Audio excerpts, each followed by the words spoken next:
As you see, we have a special guest with us, fellas. Alyssa Noriega from The Realist Radio. Also on Pregame Radio Network, so don't forget. What day do you guys come on? Thursdays from 9 to 11. And she co-hosts with Tasha Nicole Wright. Okay.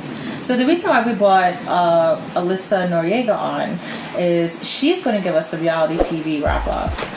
Basically, just quickly catch you up on everything that's going on in the Ratchet TV world. So, take it away. All right, guys. So we know that the reality TV world has been booming with all of these scandals and lies and allegations. So I wanted to touch bases on Love and Hip Hop Hollywood and the 3 things that I live for. Because Love and Hip Hop Hollywood, that is my show. So the first thing is A1. So the reason why I live for A1 is, although he's like going through a lot, he is facing his problems head on. So we got him facing Safari. He's going to the root of the problem. He's going to Safari and he's like, yo, what's up? What's going on? And of course, Safari is really like being very, what's the word? Evasive? Standoffish? Not standoffish, but he's being very cocky. Oh. To say the least. Because he's like, yeah, bitches love me. Oh. Referring to Lyrica as a bitch. So of course that's going to set A1 off, and A1, of course, attacks him and stuff like that. He wasn't successful. Wife, right? Lyrica is A1's wife. So the whole thing is that there is an allegation going out that Safari and Lyrica had relations. Oh. While she was married? Yeah, she's married. Recently. She's married. She's married. And so that is what is setting A1 off, which is understandable. So A1 is hearing this about his wife. So of course he's going to tackle the problem head on. And Safari is his boy. You've seen them rocking in previous seasons. Apparently not. Taking, sperm count tests together in the last season. So, I mean, they're pretty close. So, for Safari to kind of cross that line and do that is really uncanny and out of this world. He's a dirtbag. He is a dirtbag. So James Gandolfini. The truth. So that's what I live for. I live for A1 just tackling on his problems head on. He faces Safari, you know what I'm saying, and he's really trying to get to the root of the problem. Also, he faces his mom. So he's trying to tell his mom about the situation, and then Lyrica's mom, of course, shows up at the house, and both of the mother and the mother-in-law starts fighting.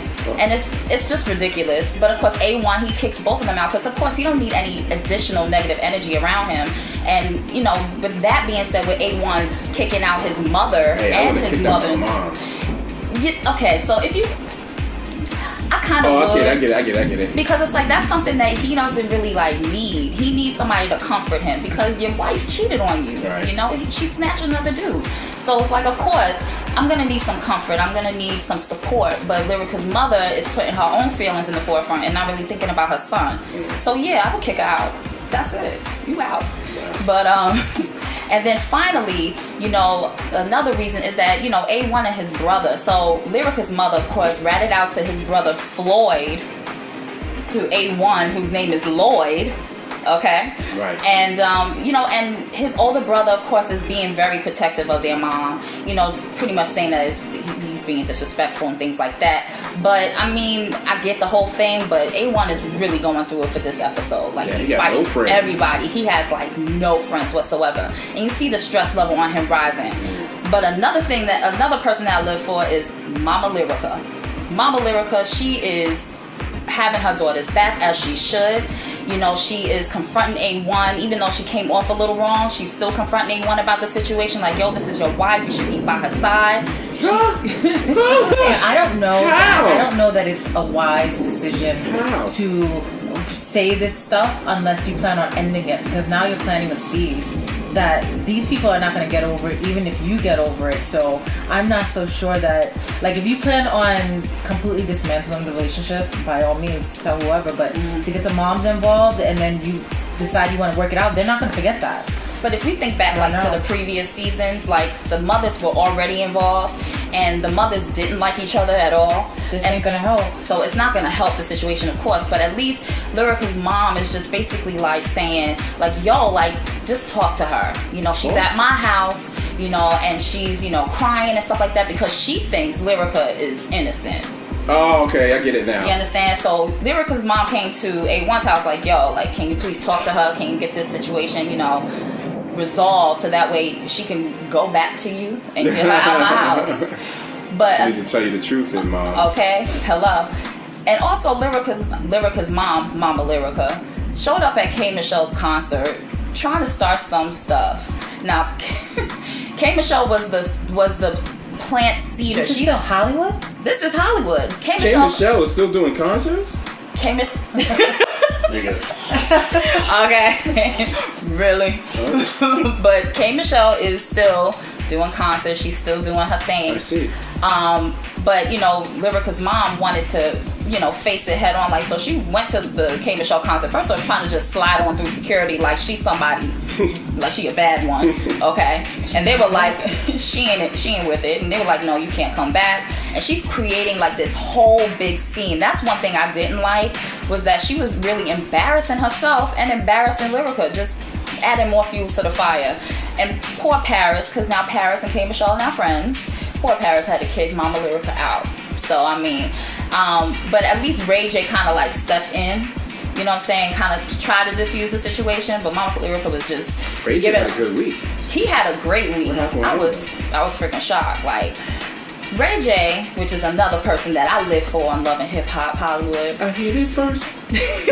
He is grown up. He's an adult now. So, I mean, all these past seasons he's been doing reckless stuff. Even in the first episode he was doing reckless stuff. But now he is having a level head, I guess because the baby on the way. He resolved issues with his wife.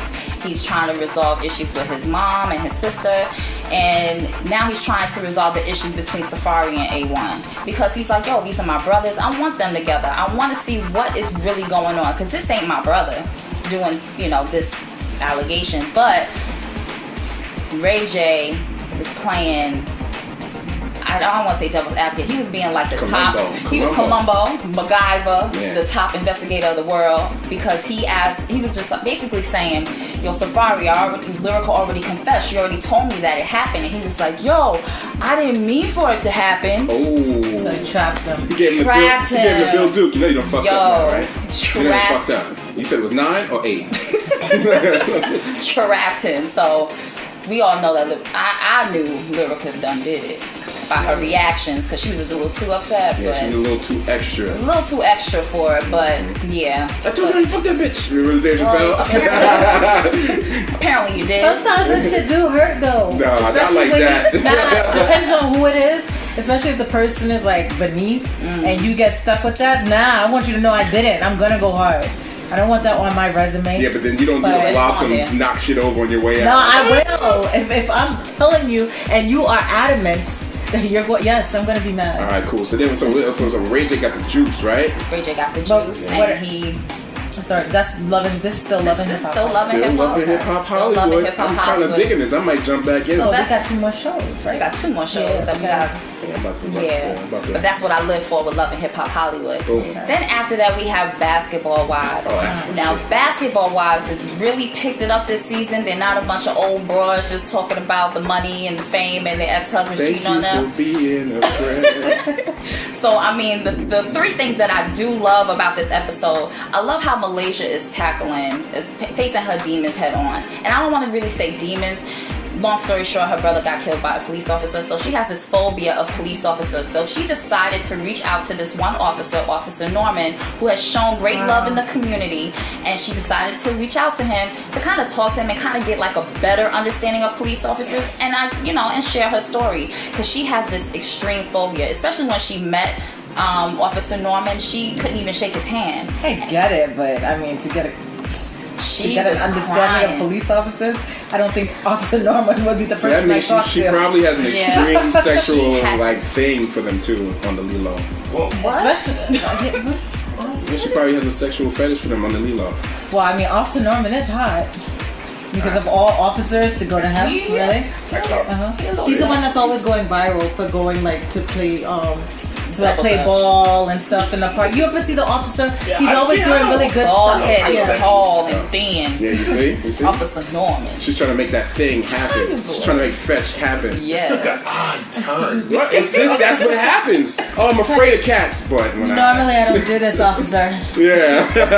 Nice now that I'm here. But go ahead. What else happened with Dr. Norman?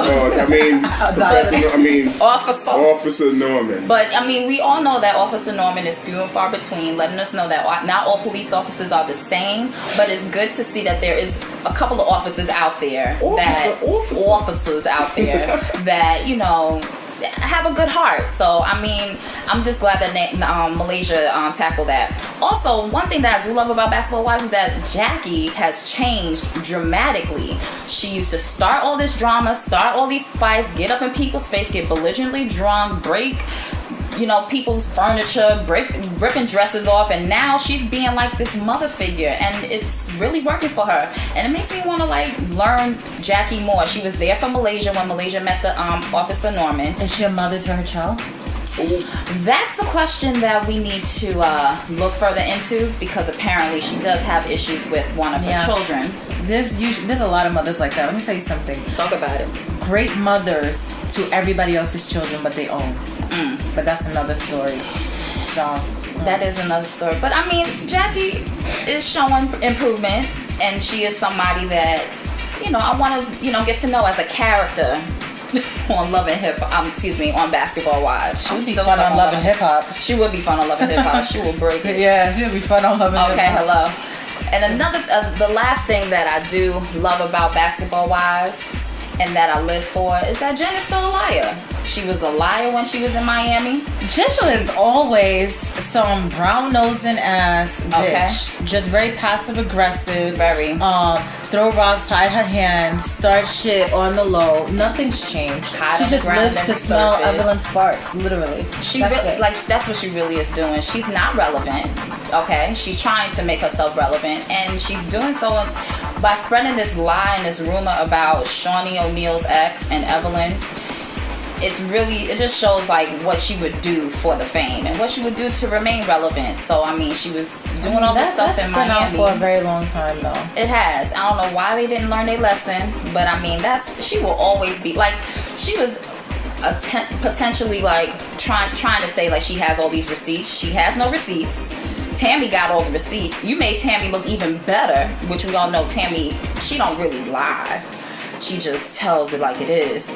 So, I mean, you know, she's just a whole liar, and that's pretty much it. But last but not least, blah, blah, blah. Last but not least, we have Black Ink. Okay. Black Ink Chicago. Oh, you said Chicago. I thought it was a real Black Ink. No, not the real one. Okay, continue. Yeah, so the shade of it all. Star Trek. So the three things that I live for in this episode is 4. I'm very happy for 4. 4 finally got his break. London on the Track. He, you know, saw something in him and told him to come out to Los Angeles so that way he can work with him. London on the Track in this episode really, you know, showed him all like the resources that he has to offer. You know, exposed him to his team. It was like, yo, just be under me 24/7 so that way I can mold you and cultivate you to be a great artist. And that's one thing that I do like, is that he's taking the time out to kind of, you know, shape 4. I mean, they had like a little, I can't say a disagreement, but you know how some producers are. They want to get you to a certain point, and so 4 seemed a little bit relaxed. But, you know, London on the Track was really like pushing, like, yo, I need you to come out and get this. And 4 kind of got annoyed by it, but at least 4 didn't mess up the opportunity. He just saw that, you know, this is something that, you know, he really needs to take advantage of. Another thing that I live for with this whole episode is that I live for Ryan expanding. Ryan with 9 Mag, I'm glad that he's out of Chicago. I'm glad that he decided to do a pop-up shop in LA so that way he kind of expand his horizons, get his name out. His name is already out there, but he needs to come to the people. So I'm glad that he took that opportunity to go to 9 Mag and really showcase his work and his artwork. And because of him promoting this pop-up shop, Nicki Minaj reached out to him, was like, yo, I want a tattoo. Do the Nicki voice. I want a tattoo. Let me sign your boobs. You actually make it sound good. Thanks. Been practicing. So, you know, Nicki will come in handy one day. One day. Shower Nicki returns. All right, hello. So, I mean, you know, so Nicki Minaj, and that's a really good look for Ryan because it really puts 9 Mag on the map, gives him more money, more revenue, more exposure. So that's a good thing. And although things are looking up for Ryan, although things are looking up for 9 Mag, Ryan in general, he is not doing so well. So, you know, in the first and second episodes, because 9 Mag is not really 9 Mag anymore, so the original 9 mag at the shop. It was vandalized. It was trashed down. There was gunshot wounds all in the walls and stuff like that. Gunshot wounds. This Negro Ryan went into the shop and just got so angry about all the betrayal and stuff because he got caught about Cat. He just went to Chicago. He went Chicago. Yeah, he went Chicago and he just shot up everything. I guess it was a rifle or like a 45. They filmed him doing this? There were surveillance cameras. And so now the landlord of the building, because he don't own the building, stupid. So the landlord of the building is like doing an open investigation in reference to all of this that's going on. Because you vandalized my stuff. I had to pay all these, monies to fix everything. So I'm gonna need you to pay it back. So he's suing Ryan. Come up off that ink money. And the funny thing is that they have a statement from what's that child's name? Charmaine.